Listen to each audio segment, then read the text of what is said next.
State Representative Mary Williams come and address the crowd. Yeah.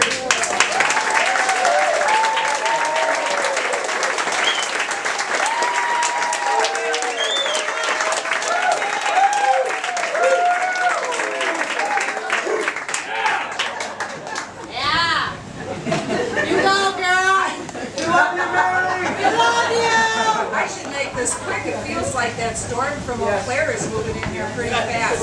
I got a call from Scott Walker's office today. Thank you. And he wanted me to tell you that he really did want to be here, but he has another engagement. He has another fundraiser that he's going to. So he couldn't be here tonight. But he did want me to tell you a few things that he is campaigning on. One of the things he wanted you to know that as the Milwaukee County Executive, he and his wife decided that he made too much money. He made more money than the governor. So what they've done in the past few years, they have returned $370,000 of his pay back to Milwaukee County. And I think that's good. Scott has run 8 budgets with no tax increase. I think the people down there are really, really happy about that. When they did the last budget, there was supposed to be a 14.9% shortfall. $1 million, I should say. $14.9 million shortfall. And he turned it around to be an $8.9 million surplus. Yeah. So, there was a Rasmussen survey done, and he's 7 points ahead over his opponent, the mayor of Milwaukee Barrett, so they're happy about that. And I'm sure you all have heard that Scott has his brown bag campaign. He's a he does this for lunch. He always takes his brown bag and his 2 cheese sandwiches to lunch, to work. And so he said 3 main things in the brown bag deal is don't spend more than you have, which is kind of unique to most of us, we all know that. Smaller government is better. And people create jobs, not the government. And he's right. And since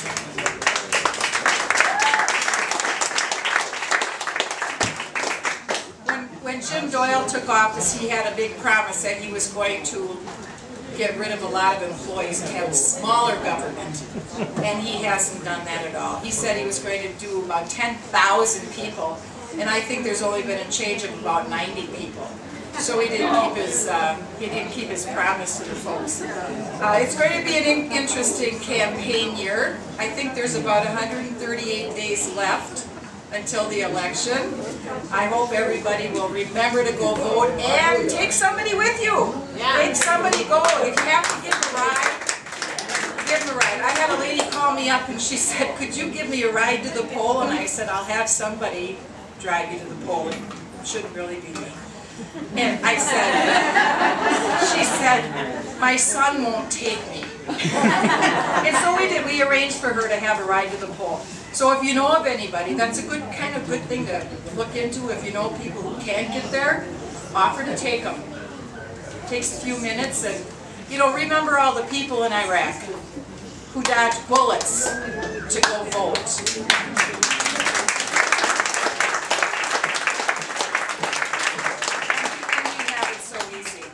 I was talking to some folks down in Madison the other day, and I was talking about what we're going to do if we take back the majority.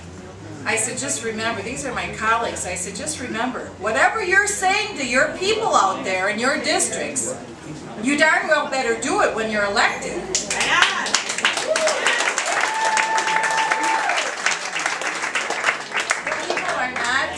People are not complacent anymore. You see how many people have come here tonight, how many have gone to the tea parties. They're fed up. And I said, you know what? If you don't do what you're promising, you're going to be recalled. They aren't going to wait until the next election. So don't make any promises that you can't keep.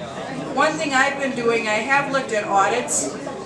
It's totally disgusting what I've seen in the audits, and I know a lot of you have no clue of what's in those audits.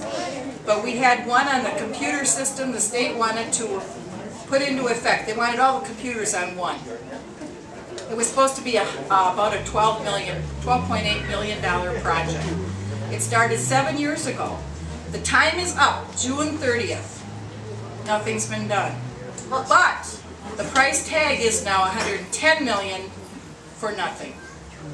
And Governor Doyle said it's going to stop June 30th. The next governor can take it over. And by the way, we've already spent $2 million on licenses for things we aren't even using. So it's things like that that have got to be stopped. We have to have some people there that will put a stop to this. And someone said, well, what would you do to the person that was in charge of this and really screwed up? And I said, it's very simple. Do you know Donald Trump? You're fired. I said, I would go in their office and I would say, you're fired. And I will have the Capitol Police escort you out, take your personal pictures.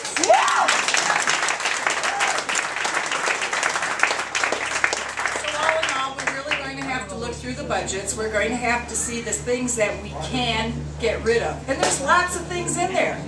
Milwaukee Public School System is getting about $86 million a year.